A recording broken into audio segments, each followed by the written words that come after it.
ప్రార్థన చేయండి. సర్వోన్నతుడా నీకు స్తోత్రమయ్య, స్తోత్రమయ్య, స్తోత్రమయ్య, స్తోత్రమయ్య, స్తోత్రమయ్య, స్తోత్రమయ్య, స్తోత్రమయ్య. మహోన్నతుడైన తండ్రి నీకు స్తోత్రం, స్తోత్రం, స్తోత్రం, స్తోత్రం, స్తోత్రం, స్తోత్రం, స్తోత్రమయ్య. ఉదయకాల స్వామి మమ్మల్ని దయతో జ్ఞాపం చేసుకున్నావు, బలపరుస్తున్న తండ్రి నీ వాక్కును బట్టి వందనాలు. నీ సన్నిధికై స్తోత్రమయ్యా. నీ ముఖ ప్రకాశంలో ప్రభు మా రహస్య పాపాలు తేడగా కనపడితే ప్రభు నీ వాక్కుతను బట్టి స్తోత్రం నాయన తండ్రి. మీ తీర్పులు, నీ ప్రేమ, నీ సంకల్పాలు మాకు నేర్పిస్తున్న తండ్రి నీకు వందనాలు, స్తోత్రం చెల్లిస్తాను. మా హృదయాలకు ఒక దీనత్వం కలిగించండి, ఒక విధేయత కలిగించండి అయ్యా. నీ రాకడికి రాజ్యానికి యోగ్యులుగా సిద్ధపడటానికి మాకు సహాయం చేయండి అయ్యా. కూడి వచ్చిన ప్రభు నీ పిల్లలందరినీ పట్టుకొని నీకు స్తోత్రం చెల్లిస్తాను. నీ దాస్తులు మీరు అభిషేకించండి అయ్యా. నీ కృపతో, నీ శక్తితో, ఆరోగ్యంతో అభిషేకించి దీవించమని, ప్రతి వాక్కు ప్రభు మా జీవితాలకు దీవెనకరంగా ఉంటకు సహాయం చేయమని, ప్రతి ఆటంకం తొలగించి మహిమ పొందమని యేసు ప్రభువును అడుగుతున్నాం తండ్రి. ఆమేన్. ఆమేన్. మంచిది. ప్రార్థించిన రాబర్ట్ అయ్య గారికి వందనాలు. యేసయ్య కృప సమాధానములు మనందరికీ తోడయుండి నడిపించునుగాక. ఆమేన్. మంచిది. Praise Lord. మన ప్రభు అయిన యేసయ్యకు మహిమ, ఘనత, ప్రభావములు కలుగునుగాక. ఆమేన్. Praise Lord. చూడండి నాన్న, మనందరం కూడా ఆమోసు పుస్తకాన్ని ధ్యానం చేస్తున్నాము. ఈరోజు ఉదయకాలంలో కూడా ప్రభు యొక్క ఆత్మ మనందరికీ బోధించి నడిపించునుగాక. ఆమేన్. మంచిది. మనందరం 8వ అధ్యాయంలోకి వచ్చాం. ఇంకా 2-3 సెక్షన్లో 9వ అధ్యాయం అంటే ఈ ఆమోసు పుస్తకాన్ని కూడా ముగింపు సమయానికి దగ్గరగా వచ్చేసాము. దేవునికి మహిమ కలుగునుగాక. ప్రభువు యొక్క ఆత్మ ఈ ఆమోసు పుస్తకాన్ని ముగింపు చేయడానికి ప్రభు సహాయం చేస్తూ వస్తున్నాడు. ప్రతిదినము ఆయన దయ మనల్ని కనికరించి దర్శించి మాట్లాడుతూ ఉంది. దేవునికి మహిమ కలుగునుగాక. చూడనా, ఈరోజు ఉదయకాలంలో మనందరం ఆమోసు పుస్తకం 8వ అధ్యాయం, మొత్తం 14 వచనాలు ఉన్నాయి. ఇదంతా కూడా ఒక దర్శనాన్ని గురించే ఈ అధ్యాయం అంతా కూడా వివరించడం జరిగింది. మొత్తం మనకి 7వ అధ్యాయంలో నుండి ఇంచుమించుగా మనము 5 దర్శనాలు ఈ ఆమోసు పుస్తకం ముగింపులోకి వచ్చేపాటికి మనం 5 దర్శనాలను చూడగలుగుతాము. 5 దర్శనాల్లో ఈరోజు వరకు మనం 3 దర్శనాలని చూసుకుంటూ వచ్చాము. ఈరోజు 4వ దర్శనాన్ని మనం చూస్తున్నాం. ఈ ఆమోసు పుస్తకం 8వ అధ్యాయంలో 4వ దర్శనాన్ని గురించినటువంటి నెరవేర్పు మనందరం కూడా చూస్తున్నాం. ఈ 4వ దర్శనంలో మొదటి 3 వచనాల్లో 4వ దర్శనాన్ని ప్రభు మాట్లాడడం జరిగింది. ఆ తర్వాత 8వ అధ్యాయం 4వ వచనం నుండి ఇంచుమించుగా 14వ వచనం వరకు ఈ 3వ దర్శనం యొక్క వివరణ అంతా కూడా ఇవ్వటం జరిగింది. గమనిస్తున్నారా? వాస్తవానికి మరలా చెప్తున్నాను, ఈ 8వ అధ్యాయం అంతా కూడా మొదటి వచనం నుండి 3 వచనాల వరకు 4వ దర్శనం గురించి చెప్పబడింది. 8వ అధ్యాయం 4వ వచనం నుండి 14వ వచనం వరకు ఇందులో ఉన్నటువంటి 4వ దర్శనానికి కారణాలు ఎందుకో దేవాది దేవుడు పూర్తిగా 4వ వచనం నుండి 14 వరకు మాట్లాడాడు. ఇక్కడ 3 అంశాలను ఈ 4వ అధ్యాయంలో 4వ వచనం నుండి 14 వరకు 3 అంశాలను ఆ 4వ దర్శనంలో వివరించుకుంటూ వచ్చాడు. ఒకటి, 8వ అధ్యాయం 4వ వచనం నుండి 6వ వచనం వరకు ఇశ్రాయేలు ప్రజలు పూర్తిగా ఎలాంటి పాపం చేస్తూ వచ్చారో, వాళ్ళ పాపం యొక్క స్థితి ఎంత తీవ్రతలో ఉందో మాట్లాడుతూ వచ్చాడు. అలాగే ఈ 8వ అధ్యాయంలో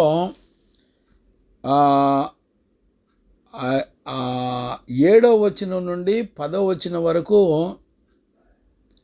ఆ పాపం వలన వచ్చేటువంటి మరణం, లేకపోతే విలాపం, లేకపోతే దుఃఖము అనేటువంటి విషయాల గురించి దేవుడు మాట్లాడతాడు.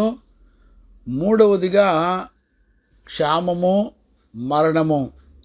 అంటే 8వ అధ్యాయం 11వ వచనం నుంచి 14 వరకు ఈ కరువుతో కూడినటువంటి ఉగ్రతను వాళ్ళు చూస్తారు. దానికి కారణాలు కూడా ఆయన చెప్తూ ఉంటాడు. కాబట్టి టోటల్గా ఈ 8వ వచనం, మొదటి 3 వచనాల్లో 4వ దర్శనం గురించి మాట్లాడడం జరిగింది. అలాగే ఈ 8వ అధ్యాయంలో ఈ మొదటి 3 వచనాల్లో ఉన్న 4వ దర్శనానికి సంబంధించినటువంటి కారణాలు దేవుడు ఈ 4వ వచనం నుండి 14 వరకు 3 అంశాలుగా మాట్లాడుతూ వచ్చాడు. ఇది టోటల్గా అంటే ఈ అధ్యాయం అంతా కూడా వాళ్ళ యొక్క పాపాన్ని బట్టి ఈ స్థితిగతులు వచ్చినాయి అనే విషయాన్ని ఆయన మాట్లాడుతూ వచ్చాడు అనేటువంటి విషయాన్ని మనం చూడొచ్చు. దేవునికి మహిమ కలుగునుగాక. ఇది 8వ అధ్యాయంలో ఉన్నటువంటి ప్రాముఖ్యమైనటువంటి విషయం. బిడ్లారా, దయచేసి మీరెవరు కూడా నిద్రపోతూ వాక్యాన్ని వినొద్దు. మరలా చెప్తున్నాను, నిర్లక్ష్యం పనికిరాదు. ప్రభు యొక్క ఆత్మ మిమ్మల్ని అందరినీ గద్దించునుగాక. మీరు కష్టపడకుండా మీ ఆత్మ రక్షించబడదో. ఈ మాటను మీరు చాలా జాగ్రత్తగా అర్థం చేసుకోండి. ఈ ఆజ్ఞ అతిక్రమం అనేది మనలందరినీ కూడా శ్రమ పడకుండా, ఏ లాభం రాకుండా చేసింది. ఏదైనా తోటలో అవ్వ ఆదాములు ఎక్కడా కూడా కష్టపడి పనిచేసి బతకలా. ఆజ్ఞను అనుసరిస్తున్నప్పుడు అవ్వ ఆదామును దేవుడే పోషించాడు. వాళ్ళకు కావలసిన తోటలు, పండ్లు, ఫలాలు అన్నీ కూడా ఆయనే అనుగ్రహించాడు. ఎప్పుడైతే మానవుడు ఆజ్ఞను అతిక్రమించి ఈ భూమండలం మీదకు వచ్చాడో, శపించబడిన భూమి మీదకు వచ్చాడో, దేవాది దేవుడు చెప్పిన మాట ఏంటంటే, మీరు కష్టపడాలి. కష్టపడి మీ చెమట బిందువు భూమి మీద పడితేనే కానీ అది తన ఫలమును ఇవ్వదు అని చెప్పాడు. కాబట్టి మనలో ఉన్న ఆత్మను రక్షించుకున్నట్లుగా మనందరం కూడా కష్టపడాలి. మానవునికి దేవుడిచ్చిన భాగ్యం ఏంటంటే, కష్టపడడం ద్వారా తిరిగి మరలా ఆజ్ఞ అతిక్రమం అనే శాపం నుండి విడిపించబడవచ్చు. దయచేసి కష్టపడండి, నిద్రలు పోవద్దు. మిమ్మల్ని బతిమలాడుకుంటున్నాను ఒక తండ్రిగా. ఒక ఉపదేశం మీ దగ్గరికి రావాలంటే పరిశుద్ధులు ఎన్నో గంటలు కష్టపడితే తప్ప మీ దగ్గరికి రావటం లేదు. ఊరికే ఎలా పడితే అలా వచ్చేసి మీకు ఆహారం పెట్టడానికి సిద్ధపడేటువంటి విషయాలు కాదు ఇవి. చాలా జాగ్రత్తగా దేవుని వాక్యం ఉన్నది ఉన్నట్టుగా బోధించేటువంటి జీవితాలు. ఎందుకంటే ఏమాత్రం కూడా ఒక పొల్లు వచనం కూడా తేడా లేకుండా కలిపి చెరిపేటువంటి దుర్బోధలు కలిగి ఉంటే దేవుని యొక్క ఉగ్రతలకు పాత్రులమవుతాము అని దైవ భయము కలిగిన వారిగా మేము సువార్తను ప్రకటిస్తున్నాము. కాబట్టి దయచేసి ఉదయకాలంలో చాలా జాగ్రత్తగా వినాలని ఒక తండ్రిగా నేను మిమ్మల్ని అందరినీ కూడా బ్రతిమలాడుకుంటున్నాను. దయచేసి నిద్రలో పోవద్దు ప్లీజ్. దయతో నన్ను ప్రేమతో సహించుకోండి. నన్ను క్షమించి నన్ను సహించుకొని మిమ్మల్ని ప్రభు ఎదుట నిలబెట్టడానికి సిద్ధపరుస్తూ ఉండగా మీరందరూ సిద్ధపడాలని మీతో పాటు మీ సంఘాలు, మీ సేవకులు, అలాగే మీ కుటుంబాలు, బిడ్డలందరూ సిద్ధపడాలని నా హృదయ వాంఛ. ఉపదేశం నాది కాదు, దేవునిది. దేవుడే తన దయ చొప్పున మనతో మాట్లాడుతున్నాడు అనేటువంటి సంగతిని దయచేసి గుర్తుపట్టాలని ఒక తండ్రిగా నేను మిమ్మల్ని బ్రతిమలాడుకుంటున్నాను. దేవునికి మహిమ కలుగునుగాక. చూడండి నాన్న, మనం ఇప్పటి వరకు 3 దర్శనాలను గురించి నేర్చుకుంటూ వచ్చాం. నేను ఒకసారి జ్ఞాపకం చేస్తాను. ఆ తర్వాత ఈరోజు మనం 4వ దర్శనాన్ని మనం చూడబోతున్నాం. 4వ దర్శనాన్ని గురించినటువంటి సంగతులు ఈరోజు మనందరం కూడా నేర్చుకోబోతున్నాం.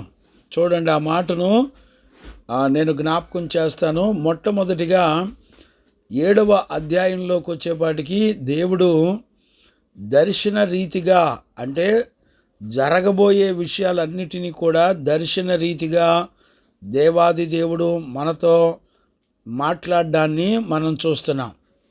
దర్శనం అంటే దేవుని యొక్క మాట ఖచ్చితంగా నెరవేర్చబడేటువంటి సంగతులు అని అర్థం.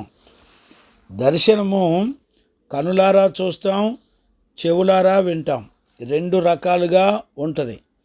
కాబట్టి ఇక్కడ ఆమోసు చూస్తున్నాడు, వింటున్నాడు.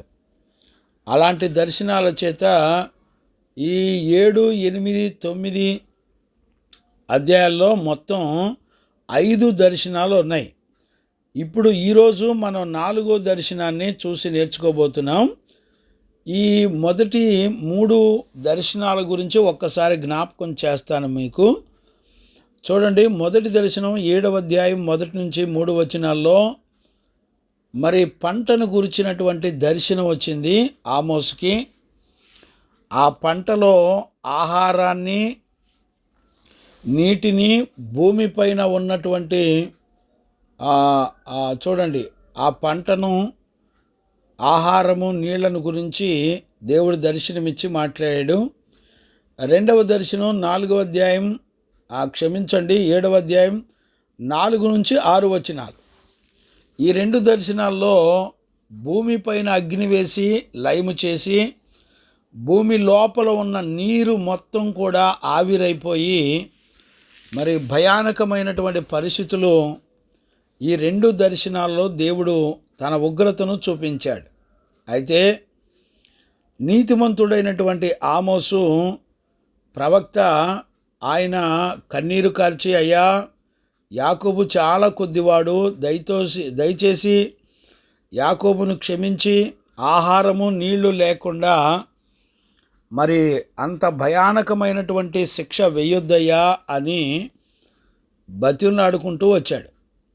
అందుచేత ఈ 2 దర్శనాల్లో దేవుని ఉగ్రత ఆగిపోవడానికి గల కారణం, ఒక నీతిమంతుడైన దైవజనుడు వారికి మధ్యలో విజ్ఞాపనకర్తగా, ప్రార్థించిన వాడిగా, మొరపెట్టిన వాడిగా ఉన్నాడు. అంటే నీతిమంతుల ప్రార్థన దేవుడు భూమండలం మీద ఆలకించే దేవుడని మనం గ్రహించాలి. ఆ తర్వాత మనం చూస్తే 3వ దర్శనం నిన్నటి దినాన మనం చూసాం. మట్టపు గుండుతో దేవాది దేవుడు ఇశ్రాయేలు ప్రజలను ఆయన వాక్యము చేత మరి కొలవగా వాళ్ళందరూ కూడా వంకర టింకర్లుగా ఉండి దేవుని యొక్క తీర్పుకు గురైనట్లుగా మనం చూస్తున్నాం. ఆయన 3వ దర్శనంలో 7వ వచనం నుండి 7వ అధ్యాయం 7వ వచనం నుంచి 9 వచనాల వరకు ఆయన మాట్లాడినటువంటి విషయాల్లో 3వ దర్శనంలో ప్రతిష్ఠ స్థలాల మీద, రాజనగరుల మీద, యాజకుల మీద, మందిరాల మీద, మహారాజులు నివసించే పట్టణాల మీద, రాజు యొక్క కుటుంబాల మీద దేవుని యొక్క ఉగ్రత దిగివస్తుంది అని 3వ దర్శనంలో మాట్లాడుతూ వచ్చాడు. ఇప్పుడు ఈరోజు మనం 4వ దర్శనంలోకి వచ్చాము.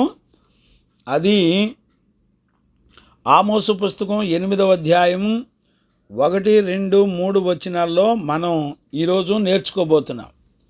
దయచేసి ప్రతి విషయాన్ని జ్ఞానంగా గ్రహించుకుంటూ మనలను మనమే దిద్దుకోవాలి. చూడండి నాన్న, ఈ 4వ దర్శనాన్ని మనం చదువుకుందాం. 8వ అధ్యాయం మొదటి 3 వచనాలు చదువుకుందాం. నేను చదువుతాను, దయచేసి జాగ్రత్తగా బైబిల్ ఉన్నవారు చక్కగా తీసి చూడండి. మరియు ప్రభు అయిన యెహోవా దర్శన రీతిగా వేసవి కాలపు పండ్ల గంపను ఒకటి నాకు కనపరిచి, ఆమోసు, నీకు కనబడుచున్నది ఏమని నన్ను అడుగగా, వేసవి కాలపు పండ్ల గంప నాకు కనబడుచున్నదని నేనంటిని. అప్పుడు యెహోవా నాతో సెలవిచ్చినదేమనగా, జనులకు ఇశ్రాయేలులకు అంతము వచ్చి ఉన్నది, నేనికను వారిని విచారణ చేయక మానను. 3వ వచనం, ప్రభు అయిన యెహోవా సెలవిచ్చినదేమనగా, మందిరములో వారు పాడు పాటలు ఆ దినమున ప్రలాపములగును, శవములు లెక్కకు ఎక్కువగును, ప్రతి స్థలమందును అవి పారవేయబడును, ఓరకుండుడి. ఇది 4వ దర్శనం. ఇక్కడ మరి 3వ దర్శనంలో ఉన్నట్టుగానే సేమ్ 4వ దర్శనంలో ఉన్న కంటెంట్ కూడా ఇంచుమించుగా అవే పదాలు, అవే విషయాలు ఇందులో ఉన్నాయి. చూడండి, కామన్గా ఉన్నటువంటి విషయాలు ఇందులో ఏమేమి ఉన్నాయంటే, ఆయన నెంబర్ 1 దర్శన రీతిగా దేవుడు మాట్లాడడం ప్రారంభించాడు. ఇక్కడ కూడా 4వ దర్శనంలో కూడా ఆయన దర్శనాన్ని చూపించి మాట్లాడుతూ వచ్చాడు. ఆయన చూపించిన దర్శనం ఏంటో ఆయన చూపించి మరలా ఆమోసును నువ్వేం చూస్తున్నావు అని అడిగాడు. ఆ తర్వాత ఆ దర్శనానికి అర్థం కూడా దేవుడు మాట్లాడుతూ వచ్చాడు. ఇవన్నీ కూడా దర్శనాల్లో మనకి కామన్గా కనపడేటువంటి విషయాలు. లాస్ట్ 3వ సెక్షన్లో 3వ దర్శనంలో మనం చూసినప్పుడు మట్టపు గుండు చేత పట్టుకున్నప్పుడు అక్కడ దేవుడు ఉన్నాడు, గోడ ఉంది, ఆయన చేతిలో మట్టపు గుండు ఉంది. 3 కనబడుతున్నాయి. ఆమోసు, నీకేం కనబడుతుంది అన్నప్పుడు ఆమోసు, నాకు మట్టపు గుండు కనపడుతుంది అన్నాడు. ప్రభా, నువ్వు కనపడుతున్నావు, గోడ కనపడుతుంది, మట్టపు గుండు కనపడుతుంది అని 3 గురించి ఆమోసు చెప్పలా. కానీ ఇక్కడ 4వ దర్శనంలోకి వచ్చేపాటికి ఇక్కడ దేవుడు ఏదైతే చూపించాడో ఆ విషయాలన్నీ కూడా కనపడుతున్నాయి. అంటే అర్థమేంటో తెలిసిన, ఆయన ఏ విషయాలైతే మన బ్రతుకులో బట్టబయలు చేశాడో అవన్నీ కూడా ఆమోసుకు దేవుడు కనపరిచాడు అని అర్థం. గమనించారా? అంటే దేవుని దృష్టికి ఎక్కడా మరుగు లేకుండా అంతా తేటగా, దైవజనునికి దేవుని దృష్టికి అంతా తేటగా బయలుపరచబడుతుంది. ఉగ్రత రాబోయే ముందల నీతిమంతులైనటువంటి పరిశుద్ధులు కానివ్వండి, దేవుడు కానివ్వండి, మన లోపాలు, మన అతిక్రమాలన్నీ కూడా బట్టబయలు చేసి ఏది దాచిపెట్టుకొనకుండా మనతో మాట్లాడేటువంటి కాలము అనేటువంటి సంగతి దయచేసి మనందరం కూడా గుర్తుపట్టాలి. గమనించారా నాన్న? ఒక దైవజనుడిగా నేను ఈ విషయాలన్నిటినీ కూడా ప్రభు యొక్క కృపను బట్టి బోధించడం జరుగుతుంది. అంటే దైవజనులు మరెక్కువగా మన చిన్న అతిక్రమం కూడా మరి బయలుపరిచి మనతో మాట్లాడడం అనేది దేవుని యొక్క చివరి కనికరం అనేటువంటి సంగతిని కూడా గుర్తుపట్టాలి. అంటే ఉగ్రతకు ముందల మన బ్రతుకులో ఒక ప్రతి చిన్న లోపాన్ని కూడా దేవుడు చూపిస్తూ మన మీద తన కనికరము చేత పరిశుద్ధులకు గ్రహింపునిచ్చి, అంటే ప్రవక్తలకు, అపోస్తులకు, దైవజనులకు గ్రహింపునిచ్చి వారికి మన బ్రతుకులో జరగబోయే ప్రతి విషయాన్ని కూడా దేవుడు బయలుపరుస్తాడు అనేటువంటి సంగతిని మనందరం కూడా గుర్తుపట్టాలి. ఇక్కడ మొదటి వచనం నేను మరలా చదువుతాను, దయచేసి జాగ్రత్తగా మనందరం కూడా విని గ్రహిద్దాం. మరియు ప్రభు అయిన యెహోవా దర్శన రీతిగా వారితో మాట్లాడుతున్నాడు ఆమోస్తో. చూడండి, అక్కడ ఒక విషయాన్ని తేటగా మనం చూడొచ్చు. నెంబర్ 1 వేసవి కాలము, రెండవది ఆ వేసవి కాలములో పండేటువంటి పంట, మూడవది చూడండి చూపించెను. గమనించారా? కాలము, సమయము, పండ్లు, వాటి యొక్క ముగింపు అంటే కోత కాలం, ఈ మూడింటిని కూడా ఇందులో చూపించడాన్ని మనందరం కూడా చూస్తున్నాం. గమనించారా? దేవునికి మహిమ కలుగునుగాక. Praise the lord. ఇప్పుడు మనం గమనించవలసింది ఏంటి? ఒక కాలాన్ని చూపిస్తున్నాడు, అందులో పంట సమృద్ధిగా పండినటువంటి దానిని కూడా దేవుడు చూపిస్తున్నాడు. పంట చక్కగా పండింది. ఆ తర్వాత ఆ పంట కోతను కోసి, ఇక తర్వాత రెండవ వచనంలో ఏమంటున్నాడు చూడండి. ఆమోసు, నీకు కనబడుచున్నది ఏమని నన్ను అడుగగా, వేసవి కాలపు పండ్లను వాటి నాకు కనబడుచున్నదని నేను అంటిని. అప్పుడు యెహోవా నాతో ఇలాగూ అనెను, జనులకు ఇశ్రాయేలులకు అంతము వచ్చి ఉన్నది, నేనికను వారిని విచారణ చేయక మానను. చూడండి, ఇక్కడ 3 కనపడుతున్నాయి. ఒకటి వేసవికాలం, రెండవది పండ్లు, మూడవది గంప. 3 కనబడుతున్నాయి. ఈ 3 కనబడిన తర్వాత దేవుడు రెండవ వచనంలో ఏం మాట్లాడుతున్నాడంటే, దీనికి ఒక ముగింపు వచ్చేసింది, అంతము వచ్చేసింది. నా జనులకు ఇశ్రాయేలు ప్రజలకు అంతము వచ్చింది. అంటే అంతము అనంటే ముగింపు అనేటువంటి అర్థాన్ని మనందరం కూడా గుర్తుపెట్టుకోవాలి. అంటే ఇక ఛాన్స్ లేదు, అవకాశం లేదు, ఇక ముగింపు వచ్చింది. అంటే ఇక తర్వాత మరలా బ్రతికి ఉండటం అనేది ఉండదు. గమనించారా?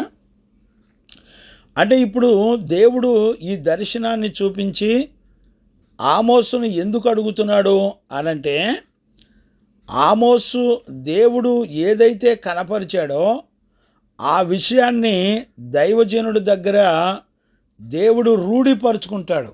అంటే దైవజనుడికి దేవుడు చూపించే దర్శనం అంతా కూడా గ్రహింపును కలగజేస్తాడు.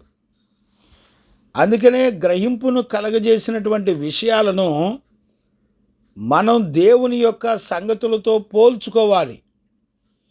చూడండి, 3వ దర్శనంలో దేవుడు ఎవరెవరిని చూపించాడు? 3వ దర్శనంలో మనం చూస్తే అక్కడ మట్టపు గుండును చూపించాడు, గోడను చూపించాడు, చక్కగా కట్టబడిన గోడను చూపించాడు, అక్కడ నిలిచి ఉన్న ప్రభువును కూడా చూపించాడు. కానీ ఆమోసు 3 ప్రత్యక్షతలు చూశాడు, కానీ ఒకటే మట్టపు గుండు నాకు కనబడుతుంది అన్నాడు. మాట చెప్పినప్పుడు ఆ మాటకు ఆమోసుకు మట్టపు గుండు మాత్రమే నాకు కనబడుతుందని సమాధానం చెప్పాడు. వెంటనే మంచిది అని చెప్పి దేవుడు ఆ దర్శనాన్ని గురించినటువంటి వివరణ ఇచ్చాడు.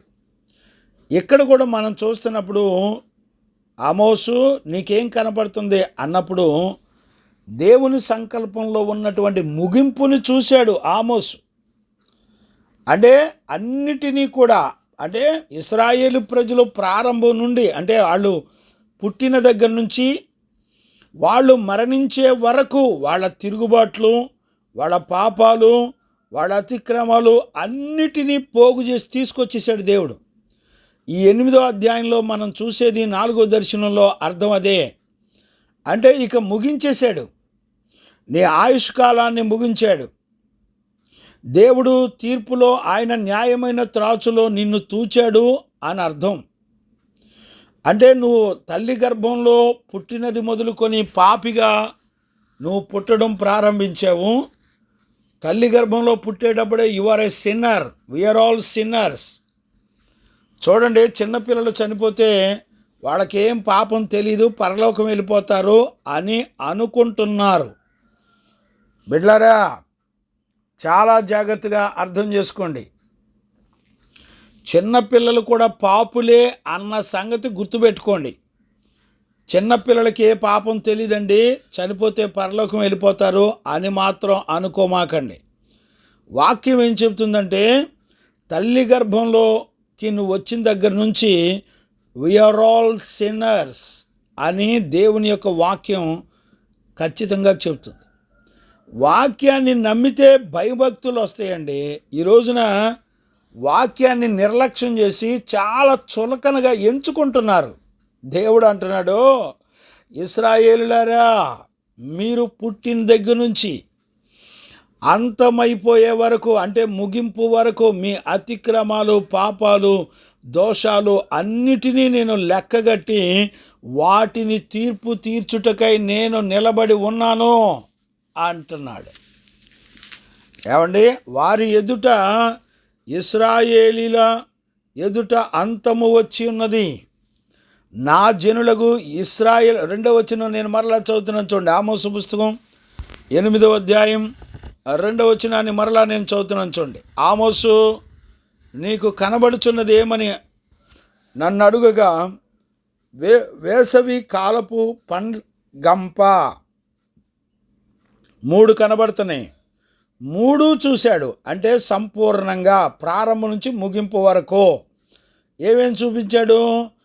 1 వేసవి కాలాన్ని చూపించాడు, 2వది పండ్లను చూపించాడు, 3వది గంపను చూపించాడు.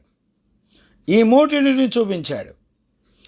అప్పుడు ఆమోసు కూడా ఈ 3టి యొక్క ముగింపు, అంతము వచ్చినట్లుగా ఆమోసు కూడా చూసి ఆ 3టిని కూడా అతను ఏం చూశాడో ఆ 3టిని చూశాడు. చెప్తున్నాడు, నన్ను అడుగుగా వేసవి కాలపు పండ్ల గంప నాకు కనబడుచున్నదని నేనంటిని. అప్పుడు యెహోవా నాతో సెలవిచ్చినదేమనగా, జనులకు ఇశ్రాయేలీలకు అంతము వచ్చి ఉన్నది. అంటే అర్థం ఏంటో తెలిసిన, తల్లి గర్భంలో నుంచి పుట్టిన ప్రతి ఒక్కడికి అంతం వచ్చింది. పిల్లలు లేరు, పెద్దలు లేరు, వృద్ధులు లేరు, పసిపిల్లలు లేరు, యవనస్తులు లేరు. అందరికీ కూడా దేవుని యొక్క అంతము, తీర్పు వచ్చింది అని అర్థం. చెవిగలవారు దేవుని యొక్క వాక్యమును విందురుగాక, గ్రహించుకొందురుగాక. దయచేసి ఉదయకాలంలో ఈ విషయాలను చాలా జాగ్రత్తగా మనందరం కూడా అర్థం చేసుకోవాలి. మన ప్రభు అయిన యేసయ్యకు మహిమ కలుగునుగాక. గమనించారా నాన్న? కాబట్టి ఈరోజు ఉదయకాలంలో మనందరం కూడా ఈ విషయాలను గమనించాలి. నేను ఒక మాట నేను జ్ఞాపకం చేస్తాను. చూడండి, ఆయన దర్శన రీతిగా 7వ అధ్యాయం 1వ వచనం, 7వ అధ్యాయం 4వ వచనంలో కూడా మనం చూసాం. గమనించారా? చూడండి నాన్న, ఇక్కడే ఆమోసు పుస్తకంలో 7వ అధ్యాయము 4వ వచనాన్ని కూడా మనం చదవచ్చు. దయచేసి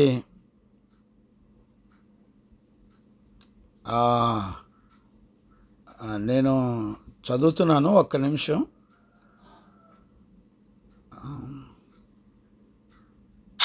చదవమంటారయ్యా? చదువునానా? 7వ అధ్యాయం 4వ వచనాన్ని చదవన్నానా? మరియు అగ్ని చేత దండింపబడవలెనని, అగ్ని చేత దండింపబడవలెనని అగ్ని నానా ప్రభు దానిని దర్శనంగా నాకు కనపరిచెను. రైట్. అది వచ్చి అగాధమైన మహాజలము మింగివేసి ఆ, స్వాస్థ్యమును మృంగ మొదలు పెట్టినప్పుడు వాళ్ళకి ఏమేమి స్వాస్యాలు ఉన్నాయో అవన్నీ కూడా మింగటం మొదలు పెట్టేసిందంట. గమనిస్తున్నారా నాన్న? అంటే ఇంకా ఏది మిగల్చడు. ఈ మాట ముందుగానే ఎక్కడ చెప్పాడు? ముందుగానే 7వ అధ్యాయంలో 4వ వచనంలో 2వ దర్శనంలోనే చెప్పేశాడు, బాబు మీకేమీ మిగలవు, అన్నిటికీ అంతం వచ్చింది. అంటే మీరు ఉంటున్న నివాసాలకు, మీరు ఉంటున్న స్థలాలకు, మీ కలిగినవన్నిటికీ, మీ బ్రతుకుకి, మీ జీవితానికి, మీరు ఉంటున్న నివాసాలకి, మీ పిల్లలకి, మీ కుటుంబాలకు అన్నిటికీ కూడా అంతం వచ్చేసింది. దయచేసి ఈ విషయాలు జాగ్రత్తగా అర్థం చేసుకోవాలి. అంటే ఇప్పుడు ఇశ్రాయేలు మీదకి అష్షూరీయులు వాళ్ళు మీదకు వచ్చేస్తారు. ఇక అంటే వీళ్ళని మింగడానికి దేవుడు అన్యజనులైన వారికి, వీరి అంతానికి దేవుడు ఉపయోగించుకుంది ఎవరినో తెలిసిన అన్యజనులైనటువంటి రాజులను ఉపయోగించుకున్నాడు. అష్షూరీయులను దేవుడు వీరి మీదకి పంపబోతున్నాడు. గమనించారా? అందుకనే విలాప వాక్యాల్లో 4వ అధ్యాయము నేను చదువుతాను. విలాప వాక్యాలు 4వ అధ్యాయము 18వ వచనాన్ని నేను చదువుతున్నాను, చూడండి నాన్న. రైట్. రాజవీధులలో మేము కనబడకుండునట్లు విరోధులు మా జాడలను బట్టి వెంటాడుదురు. చూసారా? రాజవీధులలో మేము నడవకుండునట్లు విరోధులు మా జాడలను బట్టి వెంటాడుదురు. మా అంత్య దశ సమీపమాయను, మా దినములు తీరిపోయినవి, మా అంత్య దశ వచ్చియున్నది. మమ్మను తరుమువాడు ఆకాశమున ఎగురు పక్షిరాజుల కన్నా వడిగలవారు. పర్వతముల మీద వారు మమ్ములను తరుముదురు, అరణ్యమందు మా కొరకు పొంచి ఉందురు. చూడండి, ఎక్కడ చూసినా, చూసారా, ఎక్కడికి వెళ్ళినా, భూమి మీద ఉన్నా, ఆకాశం అందున్నా, పైనున్నా, భూమి కిందున్నా, ఎక్కడున్నా కూడా ఒక్కడ కూడా తప్పించుకోవడానికి వీలు లేకుండా దేవుడు శత్రువుల చేతికి అప్పగిస్తున్నాడు. బిడ్డలారా, మీరు ఉపదేశాన్ని వింటున్నారు, గ్రహిస్తున్నారో లేదో నాకు తెలీదు. మీలో ఏ చిన్న తప్పున్నా ఏది కూడా దేవుడు విడిచిపెట్టడో.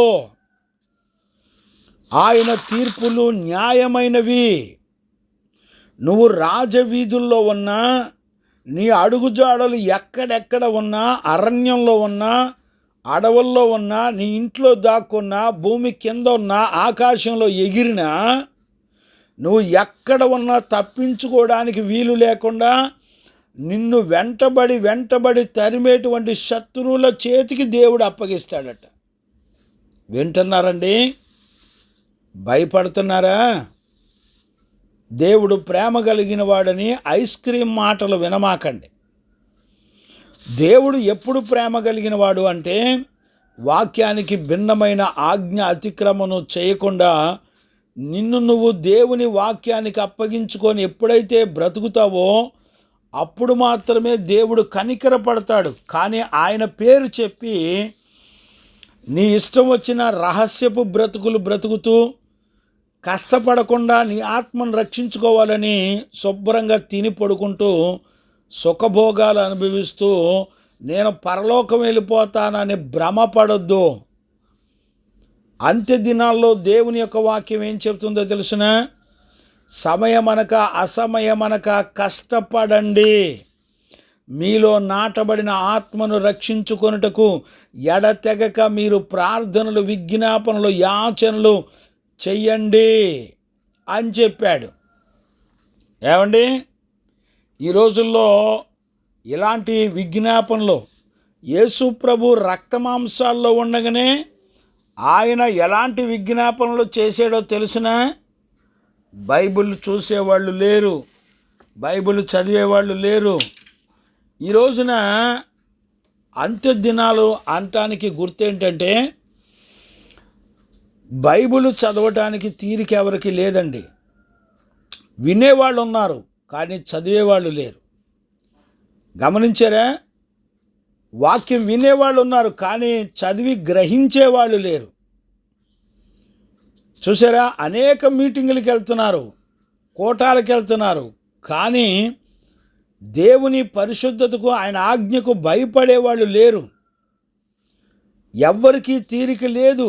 ఈ జానడ పొట్ట కొరకు, బ్రతుకు తెరువు కొరకు తెగ కష్టపడుతున్నారు. ఇళ్లల్లో స్త్రీలు పనులకెళ్ళి ఇళ్లల్లో స్త్రీలు డబ్బులు సంపాదించే వాళ్ళు అయ్యారు. స్త్రీ ఇంట ఉండి తన భర్తకు, బిడ్డలకు దేవుని యొక్క పరిశుద్ధ జీవితాన్ని నేర్పించుకుంటూ కుటుంబాన్ని భయభక్తులు కలిగి కట్టుకునేటువంటి స్త్రీలుగా ఉండాలని దేవుడు చెబితే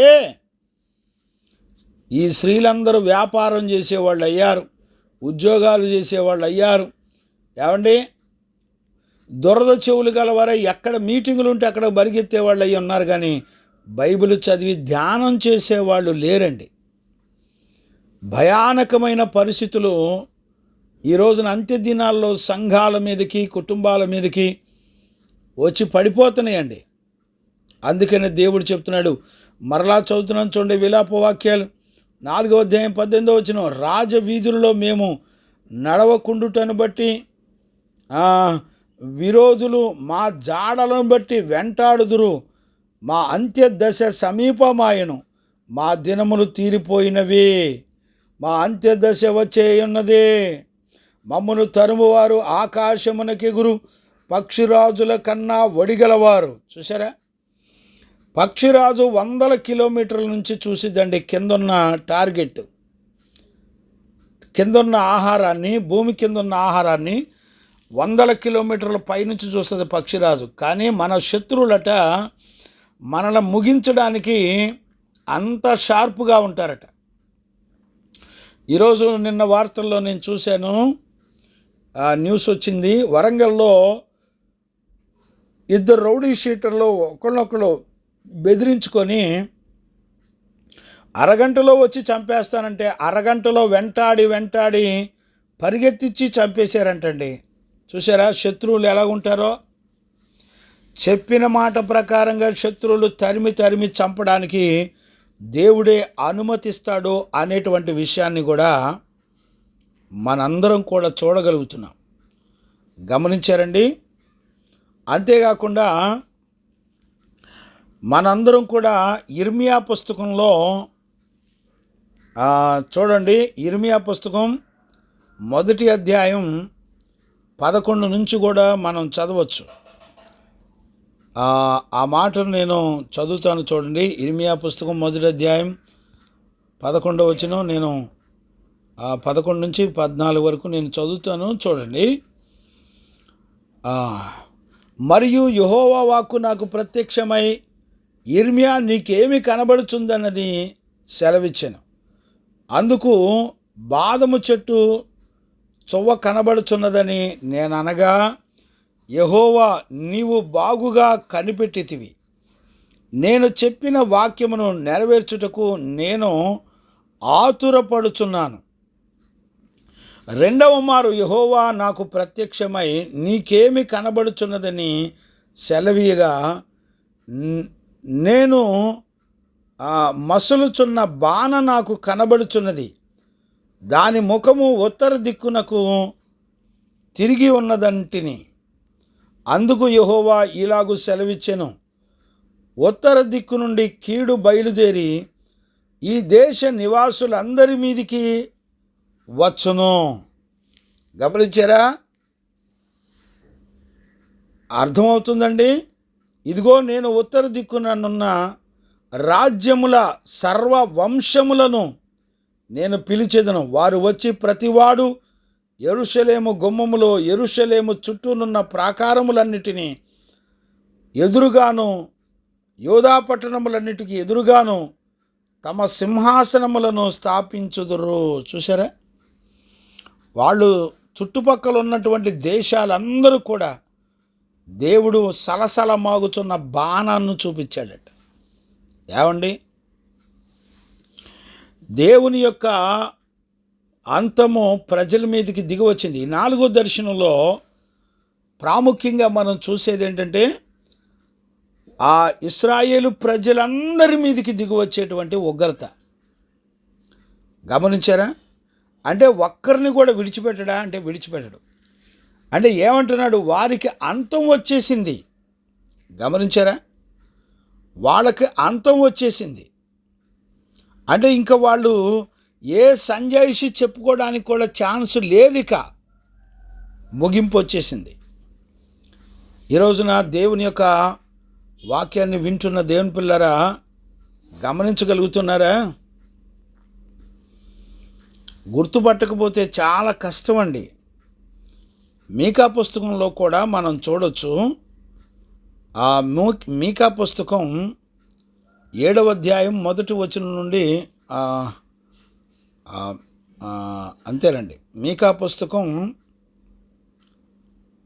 7వ అధ్యాయంలో 1వ వచనం నుండి నేను చదువుతున్నాను చూడండి. వేసవి కాలపు పండ్లను ఏరుకొనిన తర్వాత ద్రాక్ష తీగ ఏరుకొన్న తర్వాతను ఎలాగుండునో నా స్థితి అలాగే ఉన్నది.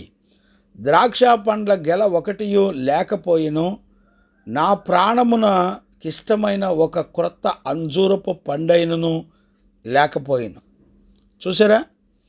నీకిష్టమైంది కానీ ఇంతకాలం నీకు ఇష్టమైన వాటిని అనుభవించావు, ఇక ఏది కూడా నీకు ఇష్టమైన ఒక్కటి కూడా దొరకదండి.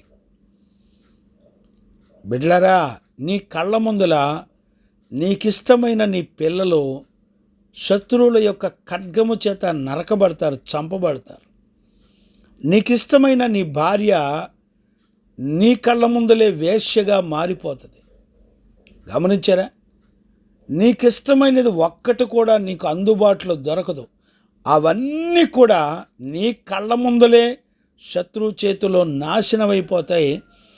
వాళ్ళందరూ చూస్తూ ఉండగానే చూడండి, ఈ రోజుల్లో ఇళ్లలో తగాదలు ఎందుకో తెలిసిన అనుమానాలు. భార్య మీద భర్తకు అనుమానం, భర్త మీద భార్యకు అనుమానం. చూసారా? తల్లిదండ్రుల మీద పిల్లలకు అనుమానం, పిల్లల మీద తల్లిదండ్రులకు అనుమానం. ఎక్కడ చూసినా అనుమానం అండి. ఎందుకు తెలిసిన? నీకిష్టమైనది శత్రువు చేతిలో చెరపబడుతుంది. భయపడేవాళ్ళు అసలు లేనే లేరండి. ఈ రోజుల్లో గుర్తుపట్టే వాళ్ళు ఎవరు లేరు. ఎన్నో విషయాలు ఉన్నాయండి. ఇర్మియాలో, యెషయాలో, ఏస్కేల్ అయితే ఎన్ని విషయాలు ఉన్నాయో. 3వ అధ్యాయం 7వ వచనం, 10వ అధ్యాయం 10వ వచనం, 7వ అధ్యాయం 2-3 వచనాలు, 6వ అధ్యాయం 8వ అధ్యాయం 6-12 వచనాలు, 17వ అధ్యాయం 12వ అధ్యాయం 23, జకర్యా 1:18. ఇలాగ చాలా విషయాలు ఉన్నాయండి. ఎన్ని చదవమంటారు చెప్పండి? ఎన్నో విషయాలు ఉన్నాయి. కాబట్టి ఈరోజు ఉదయకాలంలో మనం వింటున్నటువంటి శబ్దం, మనం కనులారా చూస్తున్నటువంటి దేవుని యొక్క దర్శనం ఎంత కరెక్ట్గా నెరవేర్చబడుతుందంటే ప్రారంభం నుంచి ముగింపు వరకు మన బ్రతుకుకి ఒక ముగింపుని పలకడాన్ని మనం చూస్తున్నాం. అందుకనే ఇప్పుడు చూడండి, 3వ వచనంలోకి వచ్చేపాటికి నేను చదువుతాను చూడండి. ఆమోసు పుస్తకం 8వ అధ్యాయం 3వ వచనం నేను చదువుతాను చూడండి.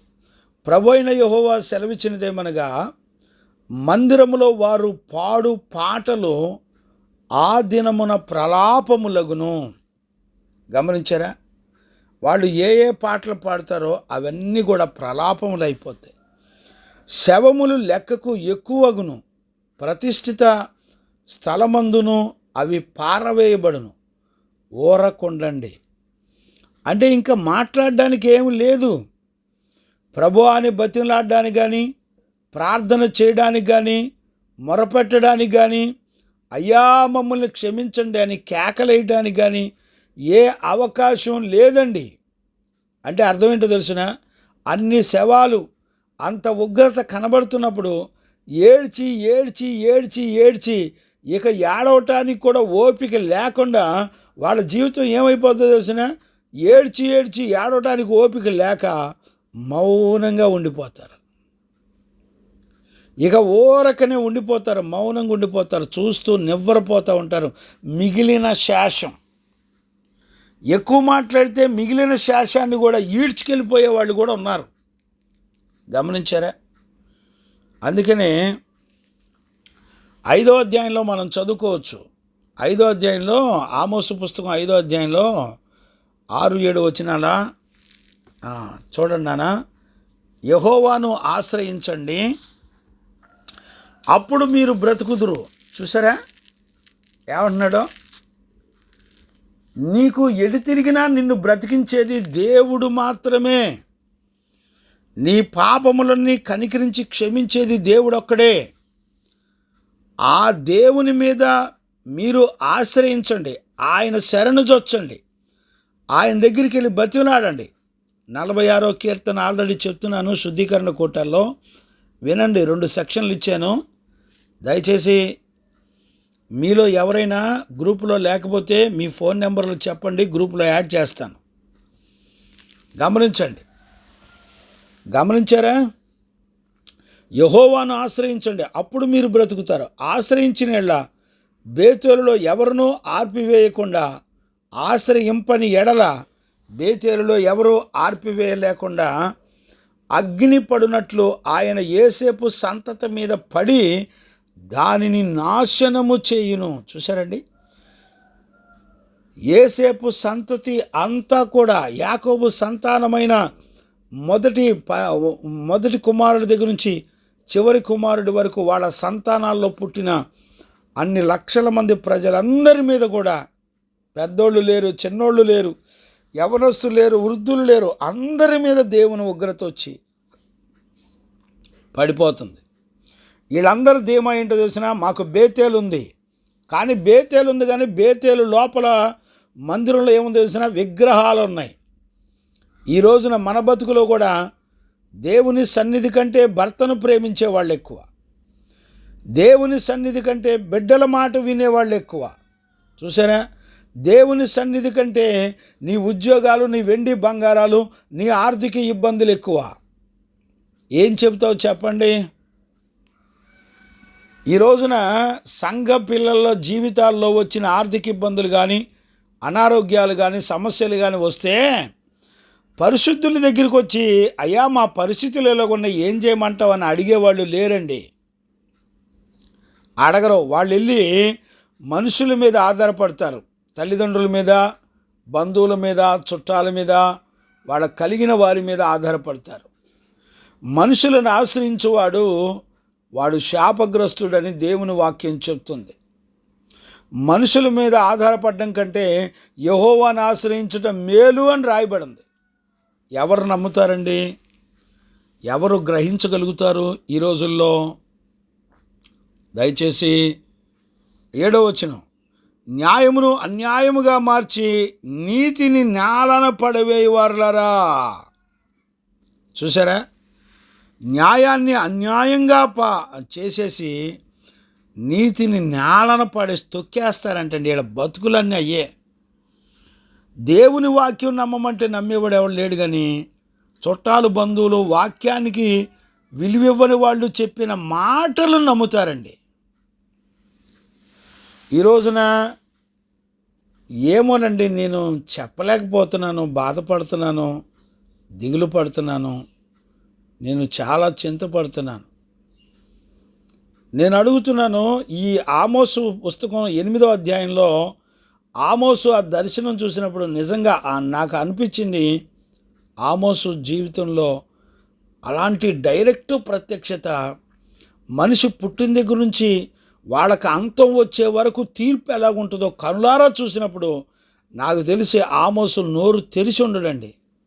గడగడలాడిపోయి ఉంటాడు ఆమోసు. అయ్యా నీ తీర్పులు ఎంత గంభీరంగా ఉంటాయా నాయన అని గడగడగలాడిపోయి ఉంటాడు. ఆ ప్రత్యక్షత చూసిన తర్వాత ఇక ఆమోసు ఏమీ మాట్లాడలేకపోయాడేమో అని అనిపించింది నాకైతే. నేను చదువుతున్నప్పుడు నా మనసుకు చాలా ఆశ్చర్యం అనిపించింది. ఈ రోజున దేవుని యొక్క వాక్యాన్ని వింటున్న దేవుని పిల్లరా, దేవుడు చెప్తున్నాడు, మీరు నా స్థలాల్లో నా గుడిలోకి వచ్చి మీరు ఎంత ఏడ్చినా ప్రయోజనం లేదండి. 5వ అధ్యాయం 23వ వచనం కూడా నేను చదువుతాను చూడండి. ఇదే ఆమోసు పుస్తకం 5వ అధ్యాయము 23వ వచనం కూడా చదువుతాను చూడండి. మీ పాటల ధ్వని నా యొద్ద నుండి తొలగనీయుడి, మీ స్వరమండలముల నాదములు వినుట నాకు మనస్సు లేదు. చూసారండి, నీళ్లు పారినట్లు న్యాయమును జరగనీయండి, గొప్ప ప్రవాహం వలె నీతిని ప్రవహింపనీయుడి.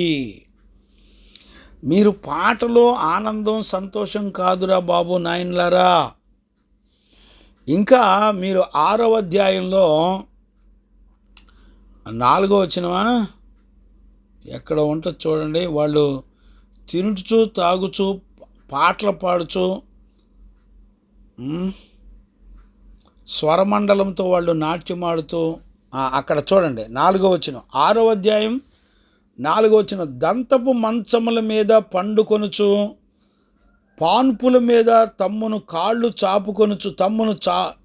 చాచుకొనుచు, మందలో శ్రేష్టమైన గొర్రెపిల్లని చెరసాలలో సాలలోని కొవ్విన దూడలను వధించి భోజనము చేయుదురు. చూడండి, ఈ రోజున ఇళ్లలో ఏ కూటం జరగనివ్వండి, అన్ని మటన్ బిర్యానీలు, దమ్ బిర్యానీలు, చికెను, మటన్లో ఫ్రైలు అండి, చేపలు, ఏ కూటంలో చూసినా తిండి కోటాలే. పుట్టినరోజు కోటాలు, పెళ్లి రోజు కోటాలు, దినాలు కోటాలు, సంవత్సరక కోటాలు, తిండి తిండి తిండి తిండి. ఏ ఊరు చూసినా తిండి కోటాలేనండి. ఆ ఇంటోళ్ళు కానుక 2,000 ఇస్తే ఈ ఇంటోళ్ళు 3,000 ఇవ్వాలి, 3,000 ఇస్తే 5,000 ఇవ్వాలి. ఇప్పుడు పాస్టర్లు దేనికి ప్రార్థన చేస్తున్నారంటే పెళ్ళిళ్ళ కోసం, ఉద్యోగాల కోసం, చదువుల కోసం, వ్యాపారాల కోసం, లోన్ల కోసం, వడ్డీల కోసం, వీటి కొరకు ప్రార్థించే కాపరులు అయిపోయారు వాళ్ళ సంఘాల్లో. భయం ఉందండి. ఎవరికి అర్థమైంది?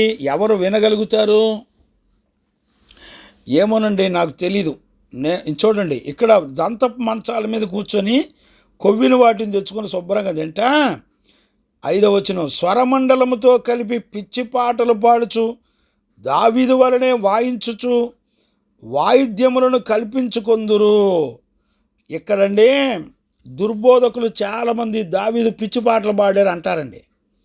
ఇక్కడ దీని అర్థం ఏంటంటే, దావీదు దేవుని ఆరాధించే విషయంలో ఎంత పిచ్చివాడై దేవుని మహింపచ్చి ఆరాధించాడో, అంతకంటే ఎక్కువ పిచ్చోళ్ళలాగా వీళ్ళు మంచి దంతపు మంచాల మీద కూర్చొని మంచిగా మటన్ బిర్యానీలు వండించుకొని, వాళ్ళు మ్యూజిక్లు పెట్టించుకొని, మళ్ళీ వాటిని పాడేటువంటి పాట గాయకులను పెట్టించుకొని వీళ్ళు బాగా ఎంజాయ్ చేస్తూ ద్రాక్షారసం పాత్రలో పోసుకొని, 6వ వచనం చూడండి, పాత్రలో ద్రాక్షారసం పోసి పానము చేయుచు పరిమళ తైలమును పూసుకొనుచు ఉందురు గాని యేసేపు సంతతికి కలిగిన ఉపద్రవమును గురించి చింతపడరు. చూసారా, వీళ్ళు సెంట్లు, పెర్ఫ్యూములు, ఒంటి నిండా ఎచ్చులు, సోకులు. ఈ రోజున ప్రతిష్ఠిత సంఘాలకు వెళ్ళేటువంటి బిడ్డలు కూడా ఈ రోజున అలంకరణ వస్తువులు చూడండి, అలంకరించుకొని పండగలప్పుడు, చుట్టాల ఫంక్షన్లప్పుడు వెండి బంగారు తగిలించుకోవడం, మందిరానికి వెళ్ళేటప్పుడు తీసేయటం.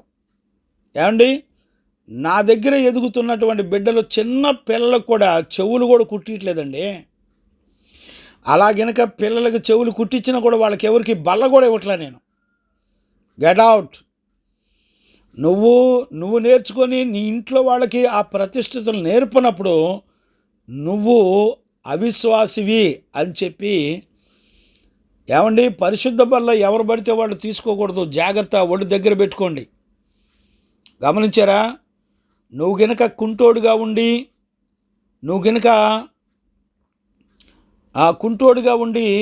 నిత్య జీవాన్ని ఇచ్చేటువంటి శరీర రక్తాలు తిని తాగేవంటే నీ కుంటితనంలోంచి నువ్వు బయటికి రాలేవు.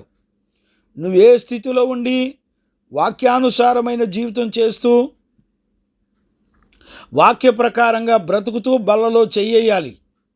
అంతేగాని నీ ఇష్టం వచ్చినట్టు వెండి బంగారాలు పెట్టుకుంటూ తీసేసుకుంటూ దాచిపెట్టుకుంటూ మళ్ళీ పెట్టుకుంటూ నీ ఇష్టం వచ్చినట్టు ప్రవర్తించేవనుకో, ఇక నీ జీవితంలో చనిపోయే వరకు నీకు మారు మనసు రాదు. ఎందుకో తెలిసినా, నువ్వు ఏ స్థితిలో ఉండి బల్ల తీసుకుంటున్నావో ఆ స్థితిని జీవింపజేస్తుంది. నువ్వు పాపంలో ఉండి బల్ల తీసుకుంటే ఇక నీ జీవితంలో పాపం నుండి విడుదల రాదు. ఒకవేళ పరిశుద్ధ జీవితం కలిగి బల్ల తీసుకుంటే నువ్వు ముగింపు వరకు పరిశుద్ధ జీవితంలో బ్రతకగలుగుతావు. ఈ రోజున మేకలు తిన్నట్టు తింటున్నారు. జాగ్రత్త. నువ్వు బల్లలో చేయి వేయటం కన్నా నీ లోపాన్ని దిద్దుకొని నువ్వు పరిశుద్ధపరచుకోవడం మంచిది. కానీ ఈ రోజుల్లో పాపం చేస్తున్నారు. వచ్చి ప్రభువా నన్ను క్షమించండి బల్లలో చేయేస్తున్నారు. బిడ్డలారా, మోసపోవద్దు. సంఘాల్లో అబద్ధపు సాక్ష్యాలు, అన్నీ పిచ్చి పిచ్చి సాక్ష్యాలే. ఏమండి, సాక్ష్యం అంటే ఏంటో తొందరలో మీకు సబ్జెక్ట్ ఇవ్వాలని కూడా ఆలోచనలో ఉన్నాను. ప్రభు చిత్తమైతే ఆ విషయాలన్నీ కూడా చెప్తాను. దయచేసి గమనిస్తున్నారా? వీళ్ళు ఇశ్రాయేలు ప్రజలు ఎంత ఘోరమైన స్థితిలో ఉన్నారో చూడగలుగుతున్నారా? చూసేవాళ్ళు లేరు. ఏమండి, గమనించేవాళ్ళు లేరు. ఇదే ఆమోసు పుస్తకంలో 6వ అధ్యాయం 9వ వచనం నుంచి కూడా మనం చదవచ్చు. చూడండి, 9వ వచనం నుంచి కూడా నేను చదువుతాను. చూడండి. ఒక కుటుంబమందు 10 మంది మనుషులు ఉందురు, వారు చత్తురు. ఒక కుటుంబమందు 10 మంది మనుషులు ఉండినను వారు చత్తురు. అంటే అందరూ చచ్చిపోతారు కుటుంబంలో. ఒకని దాయాది కాల్చబోవు వానితో కూడా ఎముకలను ఇంటిలో నుండి బయటికి కొనిపోవుటకై శవమును ఎత్తునప్పుడు ఇంటి వెనక ఒకటి భాగమున ఒకరిని చూచి ఇంటిలో మరి ఎవరైనా మిగిలి ఉన్నారా అని అడుగుగా అతడు ఇంకెవరును లేరను. అంతటా దాయాది ఇట్లను, నీవికను ఏమియు పలకక ఓరకుండము, యెహోవా నామమును స్మరించకూడదు. కనీసం దేవుని నామాన్ని స్తుతించడానికి కానీ గుర్తు తెచ్చుకోవడానికి కానీ అయ్యా అంటానికి కానీ అసలు ఇంక ఏమాత్రం అవకాశం కూడా ఉండదు. ఆయన ఉగ్రత ముందర నోరు మూసుకొని నుంచొని చూడడం తప్ప నువ్వేం చేసేది ఉండదు. నీ కళ్ళ ముందర నీ పిల్లల బ్రతుకులు, నీ కళ్ళ ముందర నువ్వు ఇష్టపడిన పరిస్థితులు అన్నీ కూడా తలకిందులుగా మారిపోతాయి.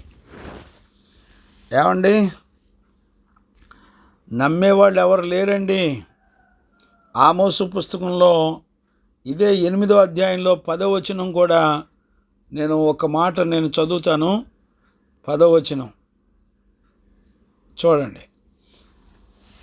ఆమోసు పుస్తకం 8వ అధ్యాయం 10వ వచనం. మీ పండుగ దినములను దుఃఖ దినములుగాను మీ పాటలను ప్రలాపములుగాను మార్చుదును. అందరి మొలల మీద గోనెపట్ట కట్టుకొని చేదును. అందరూ తరలి బోడి చేసేదను.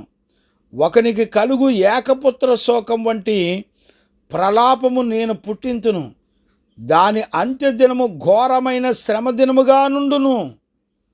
చూసారండి, ఏకపుత్ర శోకం అంటే ఒక ఇంట్లో ఒక్కడే బిడ్డ ఉంటే ఆ ఒక్క బిడ్డ కూడా చనిపోతే ఆ తల్లిదండ్రుల యొక్క కన్నీరు ఎంత భయానకంగా ఉంటుందో అలాంటి శోకాన్ని దేవుడు రప్పిస్తాడట. గమనించారా? సంత వీధుల్లో ఎక్కడ చూసినా శవాలు, కంపు. చూసారా? గమనిస్తున్నారా ఈ ఉగ్రతలన్నీ కూడా? అందుకనే పిల్లలారా, ఈ ఉదయకాలంలో ఒక తండ్రిగా నేను మిమ్మల్ని అందరినీ కూడా బతిలాడుకుంటున్నాను. ఈ ఉదయకాలంలో ఈ 4వ దర్శనాన్ని మనందరం కూడా జ్ఞానంగా అర్థం చేసుకోవాలి. ఇక అంతం వచ్చేసింది, ఇక తర్వాత ఫ్యూచర్ లేదు. ఇప్పుడు చూడండి, ఈ 8వ అధ్యాయం 4వ వచనం నుండి 14వ వచనం వరకు వాళ్ళలో ఉన్నటువంటి పాపం 3 రకాల కార్యాలు వాళ్ళని చేస్తుందని ఆమోసు చెప్తున్నాడు. ఈ 8వ అధ్యాయం 4వ వచనం నుండి ఇంకా 14వ వచనం వరకు వాళ్ళు ఇంత ఉగ్రత అనుభవించడానికి గల కారణం వాళ్ళకు ఉన్నటువంటి పాపం, ఆ పాపం వలన వాళ్ళ మీదకి వచ్చినటువంటి మరణం, దేవుని యొక్క ఉగ్రతను ఏ ఏ పరిస్థితుల్లో వాళ్ళ మీదకి దేవుని యొక్క ఉగ్రత వస్తుందో ఈ 8వ అధ్యాయం 4వ వచనం నుండి 14 వరకు వివరంగా చెప్తాడు ఆమోస్. గమనించారా? కాబట్టి ఈ విషయాలన్నీ కూడా నెక్స్ట్ క్లాసులో, రేపు సోమవారం క్లాసులో మనందరం వినటానికి పరిశుద్ధాత్మ దేవుడు మనందరికీ సహాయం చేసి నడిపించునుగాక. ఆమేన్. ఇందులో మనం నేర్చుకోవలసినటువంటి విషయం ఏంటంటే, జాగ్రత్తగా అర్థం చేసుకొని, ఆయన లెక్క కట్టేవాడు. నువ్వు తల్లి గర్భంలో పుట్టినది మొదలుకొని నీ పాపం, తల్లి గర్భంలో పుట్టడమే పాపిగా పుట్టావు, అక్కడి నుంచి కౌంటింగ్ చేస్తాడు నీ లైఫ్ మొత్తం. అందుకని ప్రసంగిలు అంటాడు 4వ అధ్యాయంలో మొదటి 2-3 వచనాల్లో, అసలు పుట్టకుండిన వారిని బట్టి సంతోషం అంటాడు, పుట్టకుండిన వారిని బట్టి మేలు అంటాడు. ఈ భూమండలం మీద పుట్టకుండా ఉన్న ఆత్మలు బట్టి సంతోషిస్తున్నాడు దేవుడు.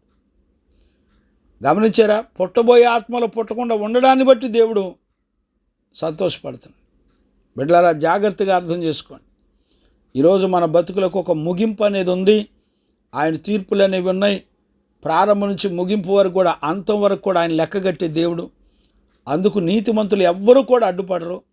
ఇక ప్రభువా అంటానికి కూడా వీల్లేనటువంటి భయంకరమైన తీర్పు రాబోతుంది. కాబట్టి అలాంటి తీర్పులకు గురి కాకుండా మనం తప్పించుకోవడానికి ప్రభు యొక్క ఆత్మ మనందరికీ చక్కగా బోధిస్తూ ఈనాడు హెచ్చరిక చేస్తున్నాడు. కాబట్టి ఇలాంటి హెచ్చరిక కలిగినటువంటి తీర్పులు ఉన్నాయని భయపడుతూ బ్రతకడానికి యేసయ్య మనందరికీ కృపను అనుగ్రహించి నడిపించునుగాక.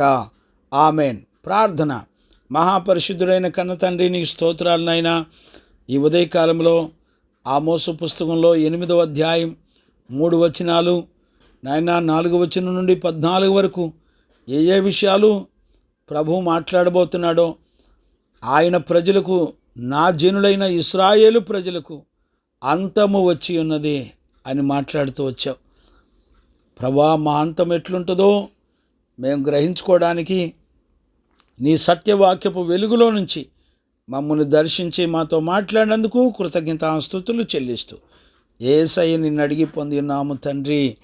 ఆమేన్. ఆమేన్. ప్రార్థన ఆలకించి అడిగినవన్నీ పొందుకునే భాగ్యము విశ్వాసము ద్వారా మనకు అనుగ్రహించి విజయం ఇచ్చిన యేసయ్యకు స్తోత్రము చేయదమో. స్తోత్రం, స్తోత్రం, స్తోత్రం, స్తోత్రం. తండ్రి, కుమార, పరిశుద్ధాత్మ దేవునికి స్తోత్రము చేయదమో. స్తోత్రం, స్తోత్రం, స్తోత్రం, స్తోత్రం, స్తోత్రం. ఆమేన్. మన తండ్రి అయిన దేవుని నుండి, మన ప్రభు అయిన యేసుక్రీస్తు నుండి, పరిశుద్ధాత్మని యొక్క అన్యోన్య సహవాసము, సన్నిధి, సమాధానము విశ్వసించిన బిడ్డలకును సకల పరిశుద్ధులకును యేసయ్య కృప, సమాధానములు మనందరికీ, ఈ లైవ్లోకి వచ్చిన కుటుంబాలకు, బిడ్డలకును, దైవజనులకును, సంఘాలకును దేవుని కృపా సమాధానములు తోడయుండి కాపాడి రక్షించునుగాక. ఆమేన్. ఆమేన్.